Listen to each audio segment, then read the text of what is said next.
Magiging sunod-sunuran sa iyo ang inyong target.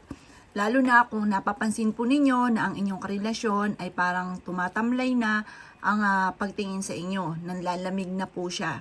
Bagamat kayo ay nagsasama pero nandun yung tipo na dama mo na parang merong iba or merong mali. Mainam na gawin niyo po ito. Or kaya po, kayo po ay merong karelasyon na nasa malayo at gusto po ninyo na ikaw pa rin na masusunod kahit ikaw po ay at saka siya ay malayo.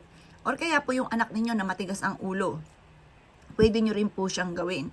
Kailangan natin ng isang buo na dahon ng laurel upang sa ganon, ang sino man yung target natin ay kaagad na mapasunod po natin. Napaka-epektibo po nito. Pero syempre, depende po sa paniniwala ninyo. Kasi kung ikaw po ay hindi naniwala, ay siya ay huwag mo itong gagawin. Pero kung ikinaniniwala, mag-focus ka, maniwala ka na kung ano man ang winish po ninyo ay magkakatotoo. Kailangan lamang po natin ng isang buo na dahon ng laurel at kailangan din po natin ng papel. Ang papel na ito ay pupunitin natin ang bawat gilid nito para maramdaman ng papel ang ating presensya. Para kung ano man po yung i-wish natin dito or isusulat na pangalan ay mararamdaman ng papel na tayo mismo ang gumagawa po nito at para mabilis matupad kung ano man ang ating hihilingin. Ito ay pwede nyong i-wish kahit ano ang gusto nyong i-wish, lalo na sa pagpapabait ng tao at pagpapasunod ng isang tao. Ngayon, isusulat nyo po dito yung pangalan ng target na inyo pong gustong pasunurin. Halimbawa po, ang inyong karelasyon. Isulat nyo po ito ng 3 beses. Tunay na pangalan at ipinlido. Susunod ka at ako lamang ang iyong pakamamahalin. Hindi ka na titingin pa sa iba. Ganun ang mga pag-wish na walang gamit na sana at direct to the point. At pagkatapos nyo pong mag-wish, mga bossing ko, ito po iipit po ninyo ang inyo pong papel.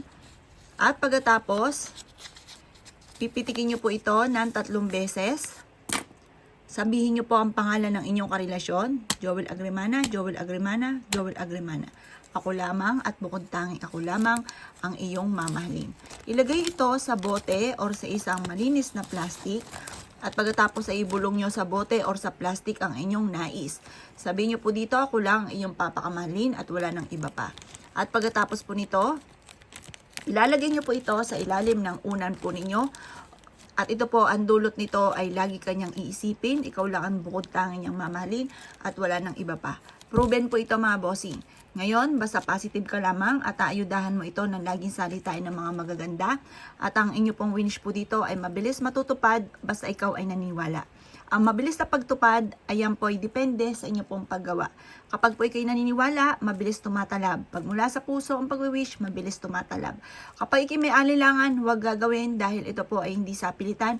Ito ay para lamang po sa naniniwala para mabilis tumalab kung ano man ang inyo pong i-wish.